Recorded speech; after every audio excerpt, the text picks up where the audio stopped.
y'all. I'm finally using my own iPad again instead of my wife's, and getting everything configured is a gigantic ass pain.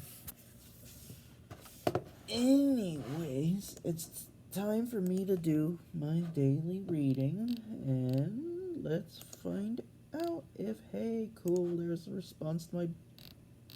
Not the bulletin I wanted.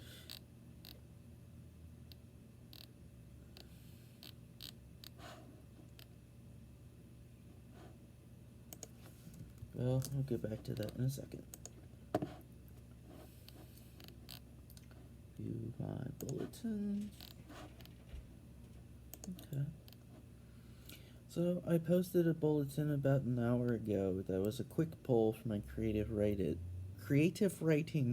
reading for the day today.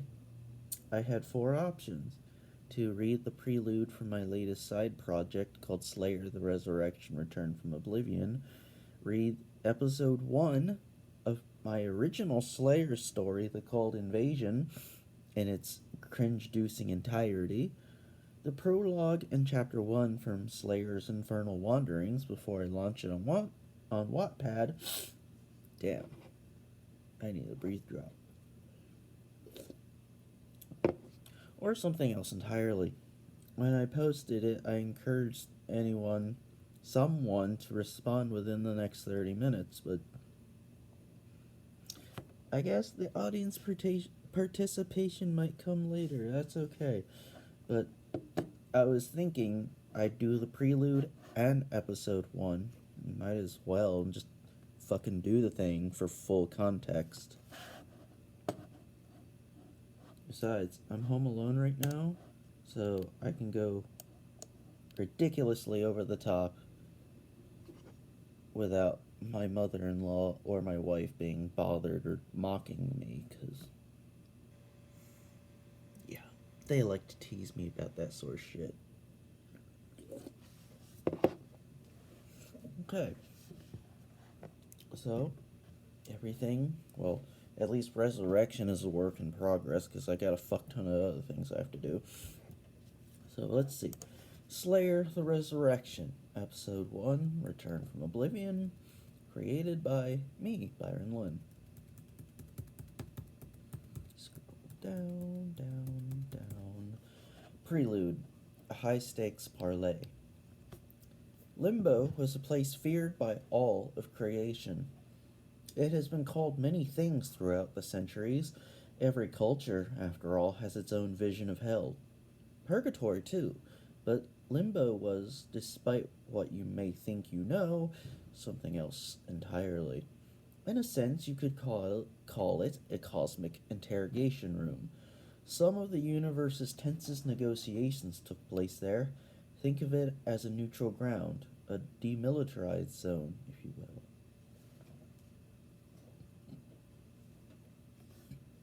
I meant to wear this yesterday, and I completely forgot.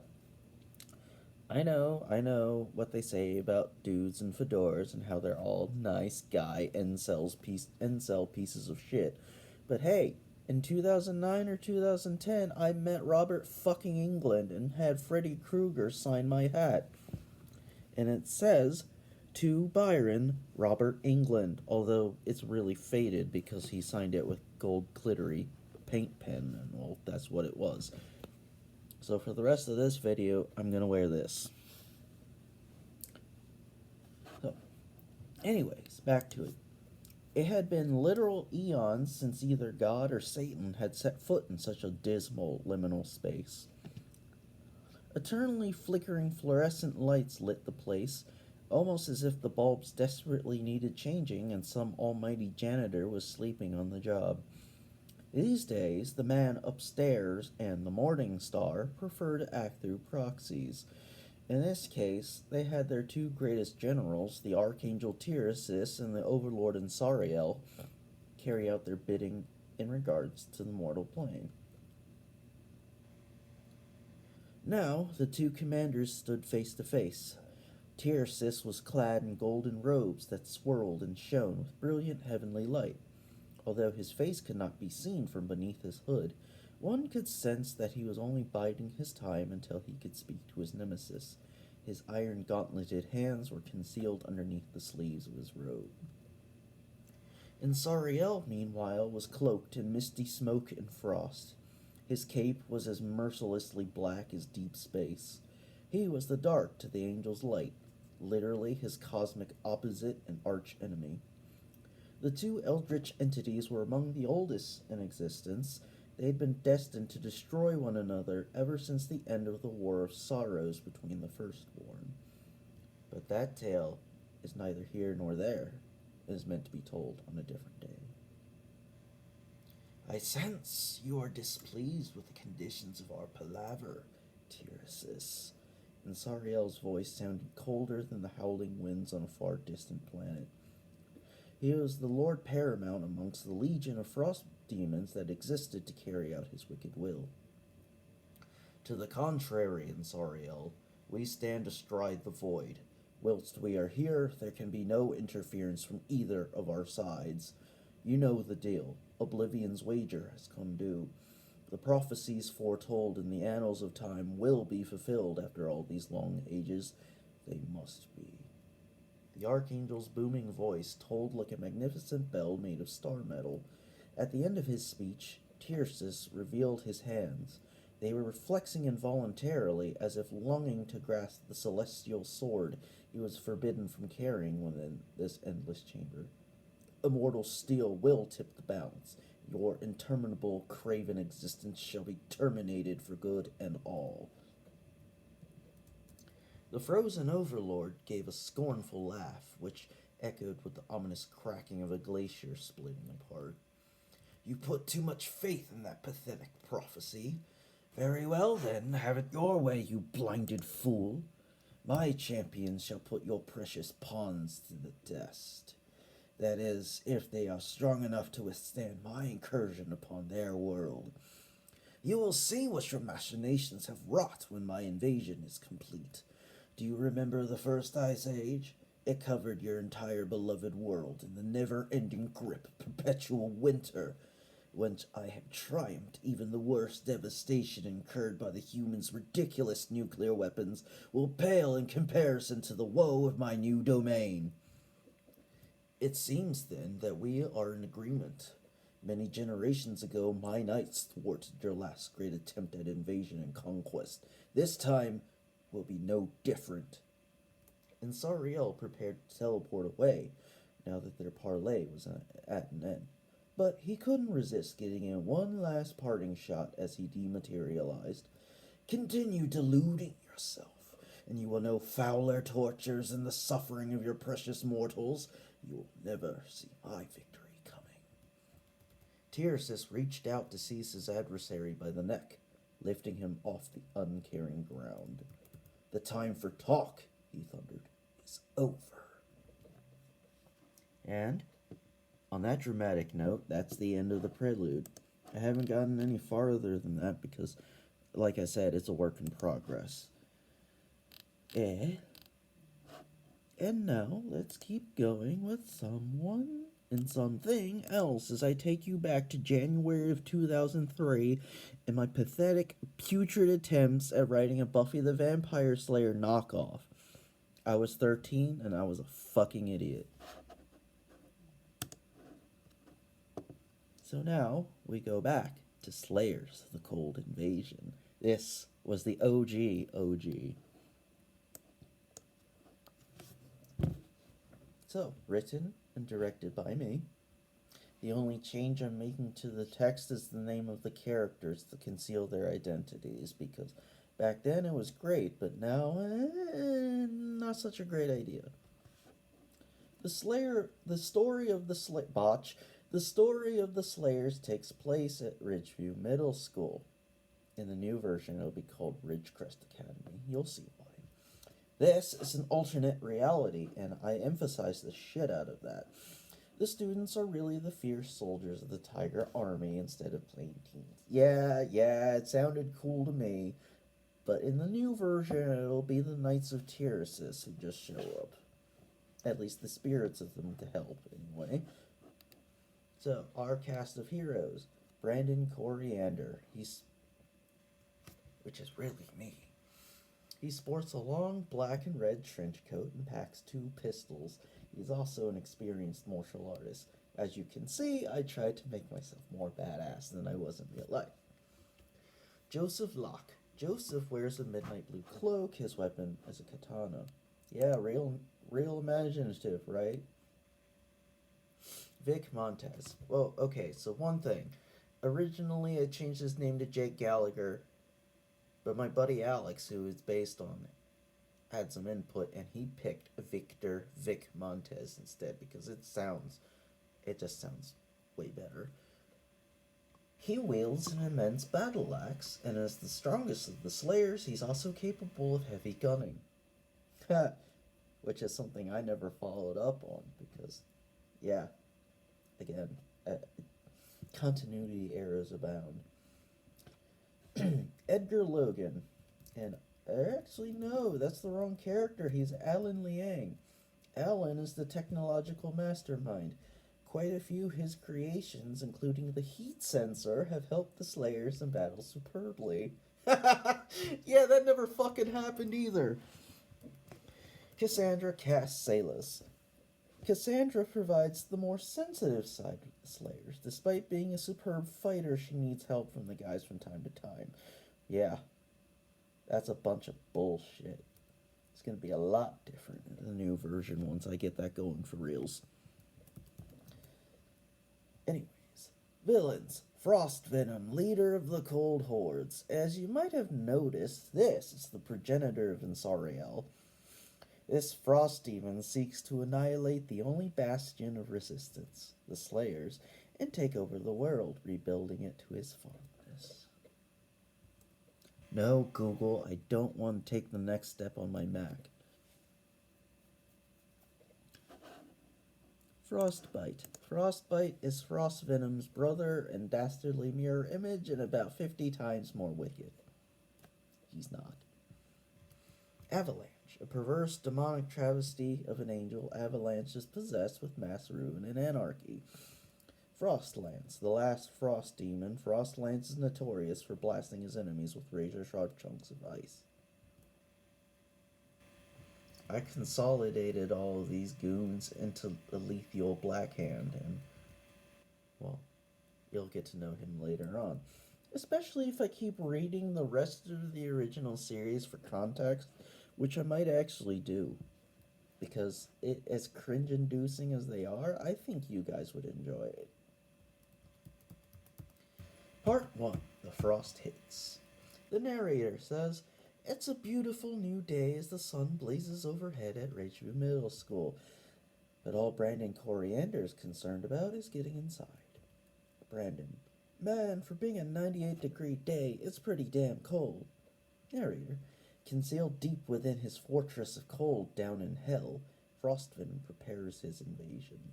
Frostvenom, "Ah, I love cold. With no humans aware of my plans, even those damned meddlesome slayers, they will all fall before the coming of my Sub-Zero maelstrom." He storms from his fortress, his frozen, misshapen claws leaving the obsidian floor chilled beneath his touch. "What do you want, Discord?" Narrator, after let's silence this fuckery. I'm gonna charge it in. I'll do that later after I'm done. Anyways, here again is the narrator. After stowing his stuff in his locker, Nick dashes over to his buddies. Fun fact! Nick was the original name I assigned to my character to hide his identity because, and I've talked about this before at length in Space Hey, when I was a kid, I fucking hated my name. It sounded dorky and weak and just, ugh. Plus, everyone kept confusing it with Brian, which annoyed the piss out of me. So along with Jason and Michael, I always thought that Nick or Nicholas was a much stronger and desirable name. Yeah, well, I'm fine with it now, by the way. But as you'll see, Nick eventually spun off into his own character, just not right away. They call themselves Slayers just for the excitement of it. Everybody knows demons exist, right? Snapchat.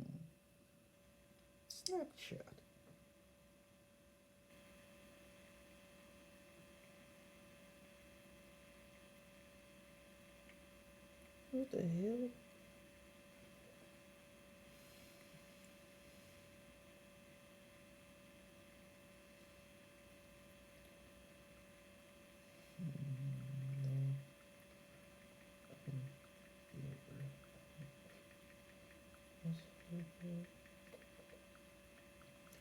Everyone remember Catherine Chill?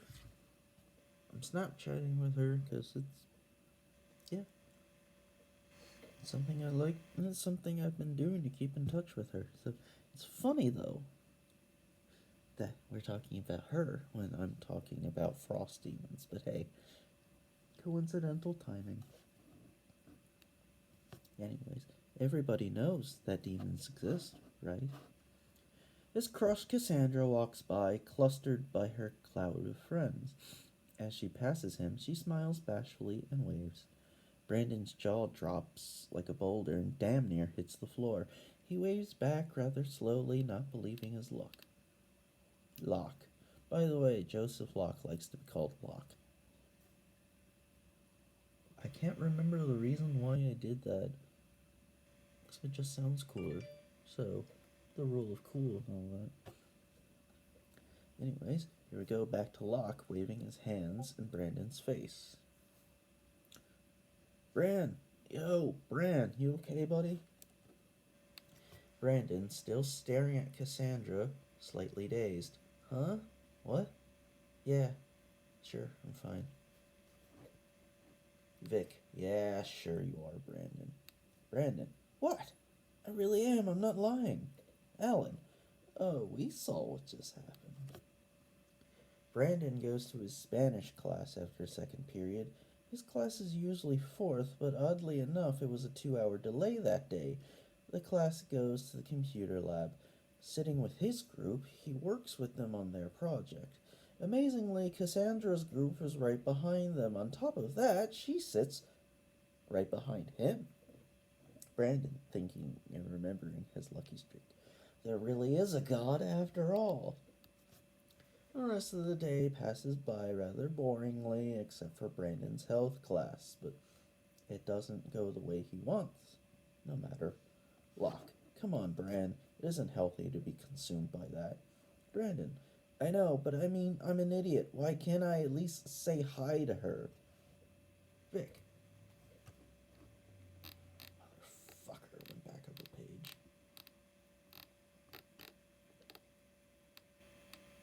You know, I've got an eerie feeling all of a sudden.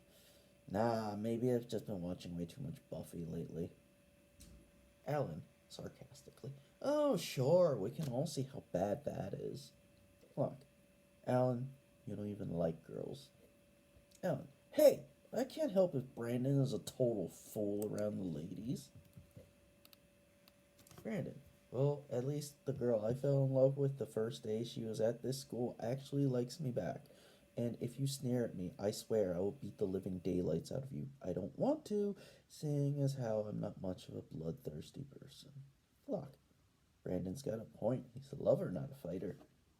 Cassandra, that's true. And it's why I love him. Brandon is, at this point, Brandon is thinking, holy shit!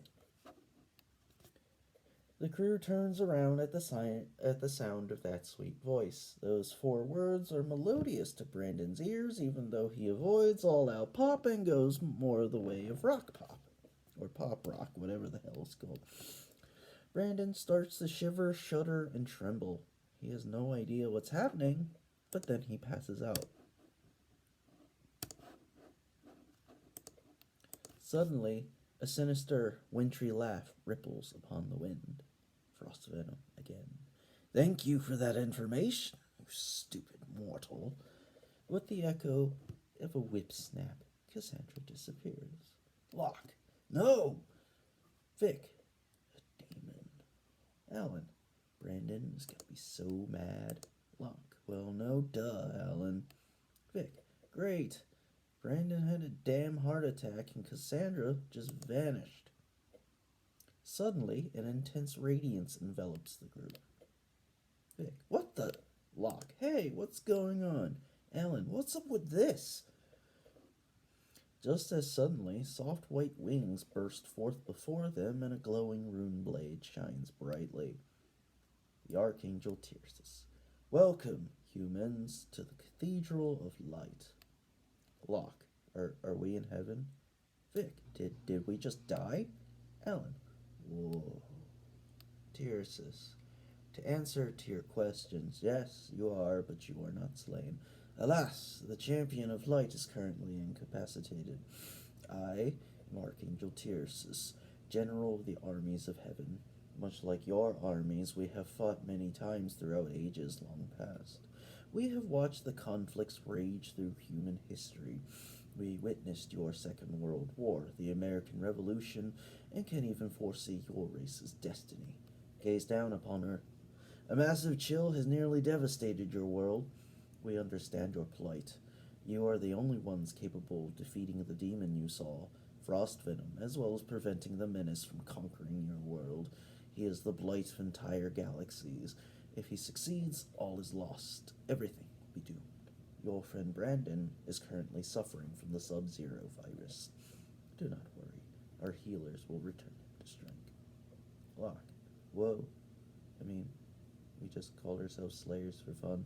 We always thought demons existed, but we couldn't prove it. You see, Archangel, back on Earth, we were avid fans of a TV show called Buffy the Vampire Slayer. Vic, he's telling the truth, sir. Alan, yes. Locke's right. Brandon, hey guys. Whoa, who's this? Locke. Oh, we're just chilling with the Archangel Tirsus. Tirsus, please, do not speak that word. As you know, we are dealing with frost demons. Locke. Sorry. Tirsus explains the whole situation to Brandon, who then says, so what does Cassandra have anything to do with this? Tirsus. The girl? She does not know, but she is the commander of the Tiger Army. Everyone. The who? Tirsus. Please, let me explain. Your colleagues do not know, but they are soldiers, the warriors known as Tigers. We have monitored your school. Your school nickname is Bobcat, is it not? Brandon. Yeah, so what about it? Tirsus. It is purely a more fearsome name. Vic. Oh, that explains it. Michael Snapchatted again.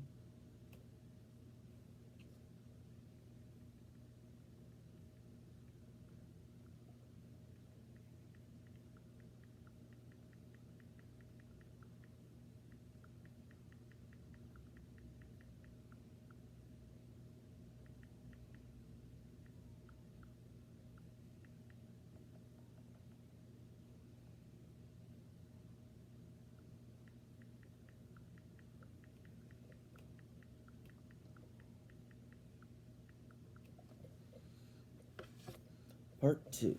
The Armies Rise. Locke, let's get back to Earth. We've got work to do and demon ass to kick. Everyone else in the group. Yeah! Tirsus, before you go, you will need these.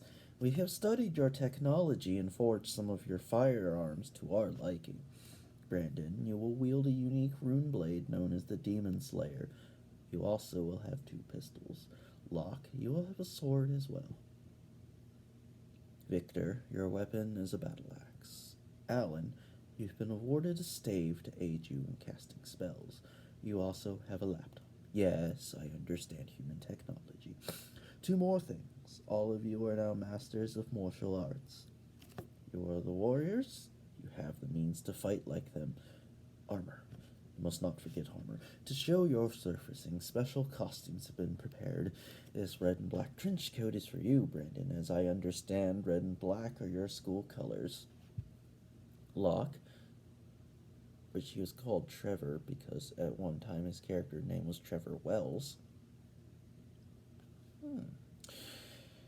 A magical midnight blue cloak is your symbol. Your enemies will only see an azure flash before they fall slain. Victor, a silver and gold tunic will serve you well. I totally forgot about that down the line. As for you, Alan, a green spellcaster's cape will be most excellent. All. Thank you for your generosity, Archangel.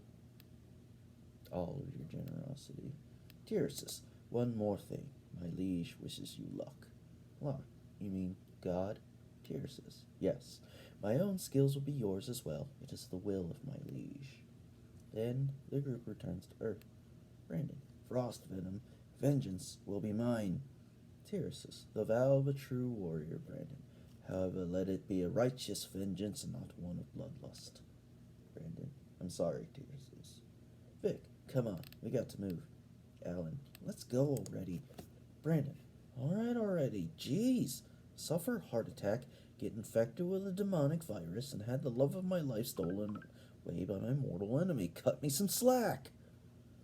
Tircis, this irony is so amusing. Brandon, I don't see what's so funny. Vic, you're hopeless, Brandon. Alan, hey, he's young and hopeless. Tircis draws his ring blade. Yes, he came back down to earth with them. Tircis, silence! There are enemies nearby. Brandon whips out his guns. Locke unsheathes his katana. Vic raises his battle axe, and Alan hefts his staff.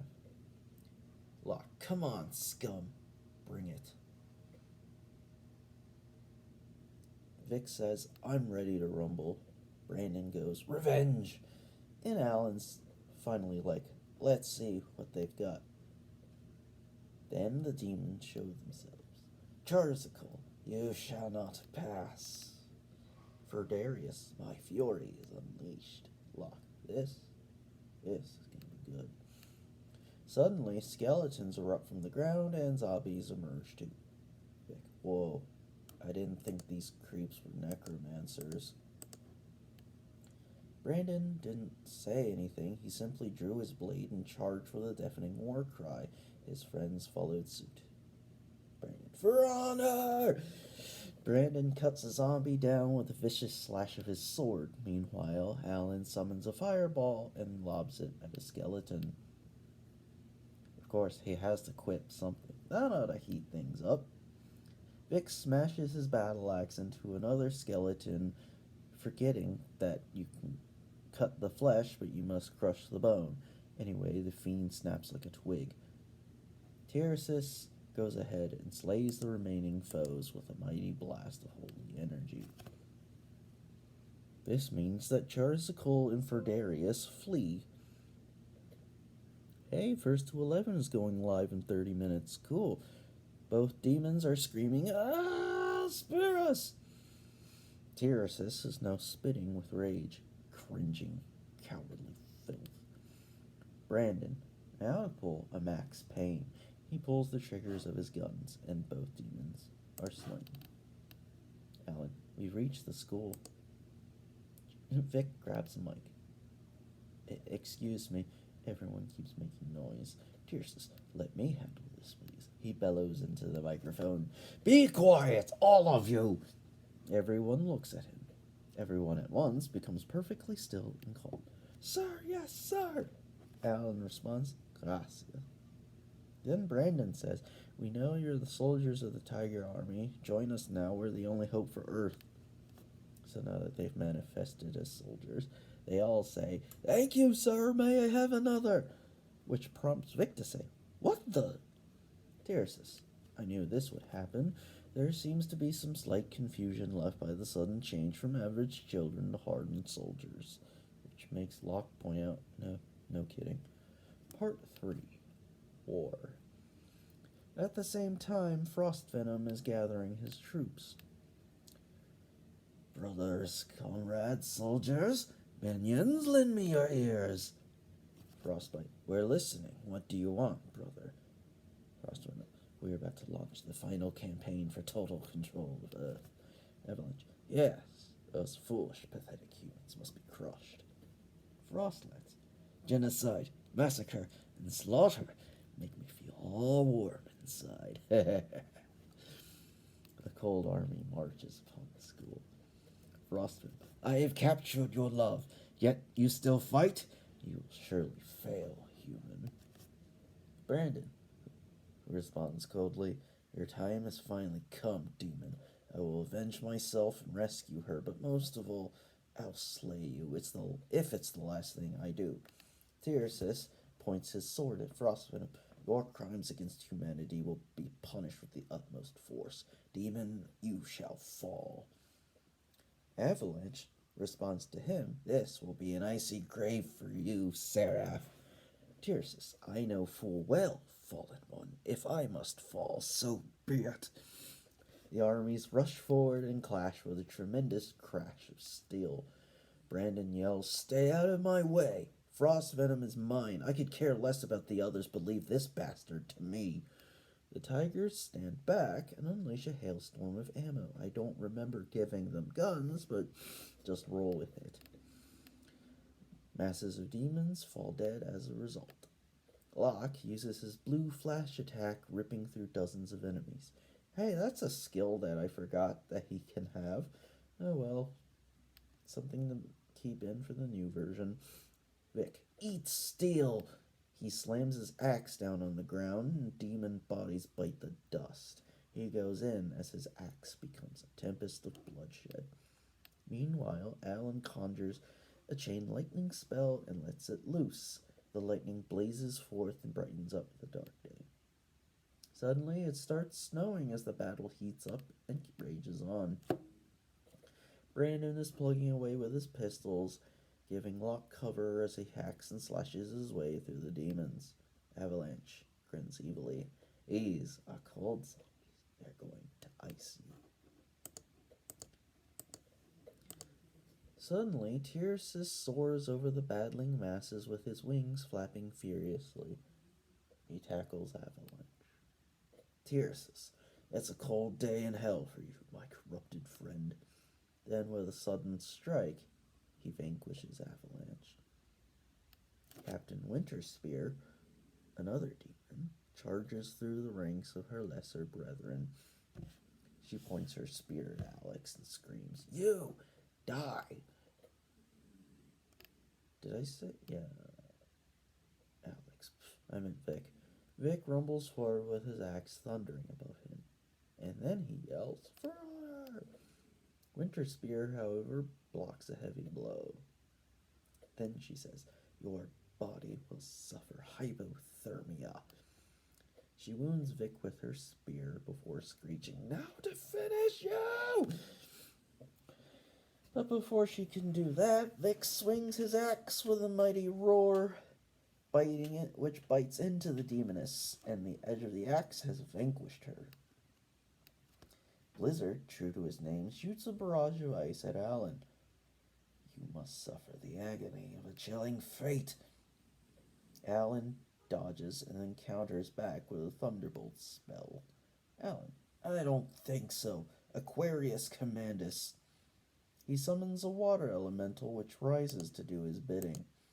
The elemental charges forward and takes the brunt of the attack.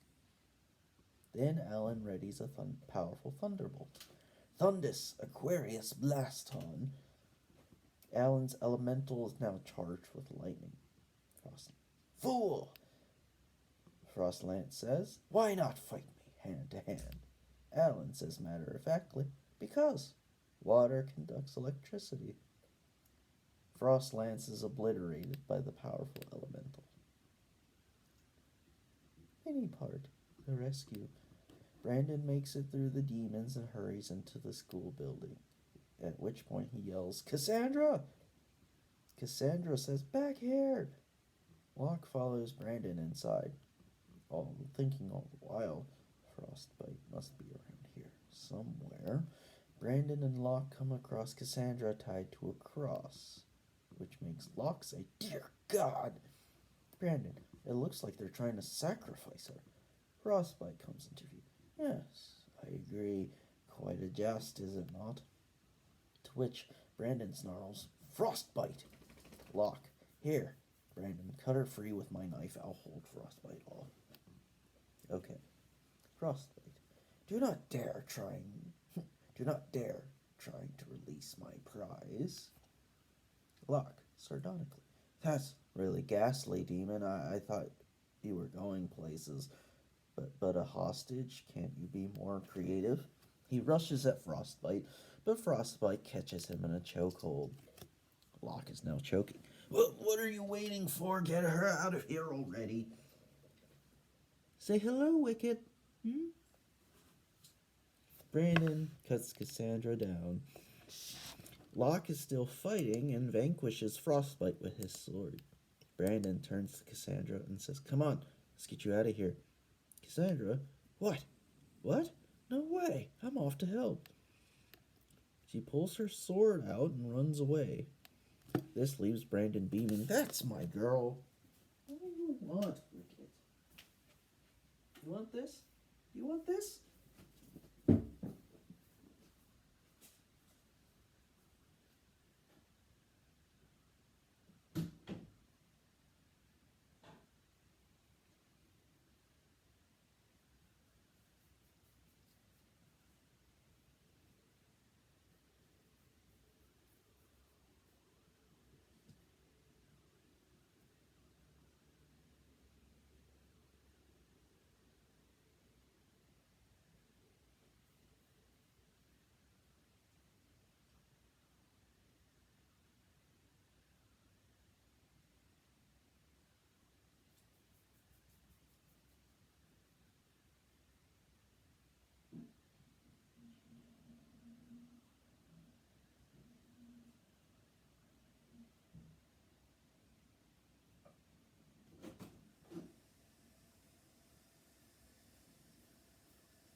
Sorry about that, y'all. Wicket wants to play, and of course, when I stood up, I broke the seal. Locke. Hey man, remember, you've got a score to settle. Brandon. Oh yeah, I can't forget about my vendetta. So, Locke and Brandon run back outside. Brandon, looks like the demons are cruising for a bruising. Meanwhile, Cassandra slashes into a demon. Even though another one sneaks up on her, she belts it with a kick to the stomach. I think I'm getting used to this. Brandon's voice starts booming like a bell. Frost Venom, the time of my retaliation has come. Frost Venom's craven heart deserts him, but he turns around with Revenant, his sword, and his claw nonetheless. Frost Venom, so, human, you still dare to challenge me? Time for you to breathe your last. Brandon, like I said before, if I go, I'm taking you with me. The two enemies square off. Man, I must have been really obsessed with saying the word nemesis. Frost Venom, this will certainly be a glorious battle and crowning achievement in my ascension. Brandon, well, if I fail, I'll go out in a blaze of bloody glory. If you die, well, frankly, I don't care. So the two of them charge at each other with their swords up, which then clash. Frost Venom is gritting his teeth. You will kneel before me and acknowledge my dominance. Brandon, for his part, grinds his own teeth and shouts, No, I won't. Frost Venom swings his sword and crashes against Demon Slayer's blade. The two warriors stand snarling in each other's faces, locked hilt to hilt. Frost Venom, however, manages to stab forward and knock Demon Slayer from Brandon's grasp. And Frost Venom is becoming increasingly unhinged as he shrieks, Now you die! Suddenly, a beam of blinding light surrounds Brandon. He has suddenly become, as it seems, a paladin, a true champion of the light. Brandon, as I said before, you would fall. Now, it is so. Frost Venom, please, spare me, I will do anything. Do not kill me. I will show you Brandon says. As much mercy as you have shown humanity, you cringing, craven, cowardly scum. At least have the courage to die like a warrior. With a fierce blow, he finishes Frostvenom off. Then, all is peaceful at last. The surviving tigers stand cheering and victorious. And I'm pretty sure I got that idea from Ender's Game with the whole tiger army. Because they play a glorified game of laser tag. Tircis, we have won a great victory. You should be proud of your efforts. The most powerful of demons were defeated by humans. You want this? You want this? Oh wow, it's been over 40 minutes. The cheering grows in intensity and volume. Tircis, alas, let us not forget those valiant ones who were slain in battle. At this point, a moment of silence passes in sorrowful respect. Vic, alright everyone, enough sadness. On with the party. Alan, oh well, party at Brandon's house.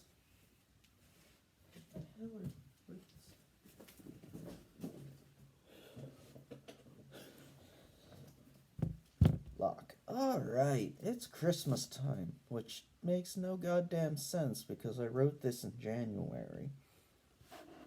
Later, back at Brandon's house, Tircis is slightly drunk. I rather enjoy this potion. What's it called again? Brandon, I told you already, it's called eggnog. Look who's under the mistletoe.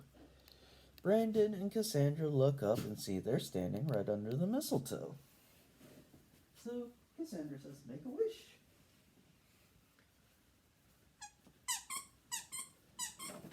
To which Brandon says, no problem. At this, they have their first kiss, and everybody says, woo!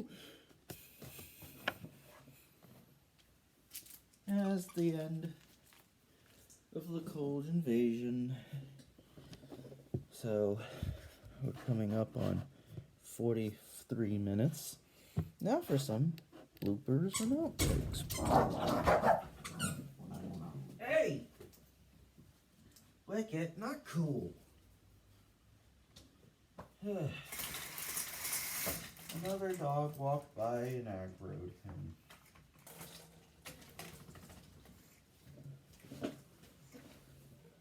Actually, no, you know what? The outtakes are stupid. I'm not gonna read them. And then there's the credits. But fuck them. So, yeah. Gonna push this live now. Hope you had fun.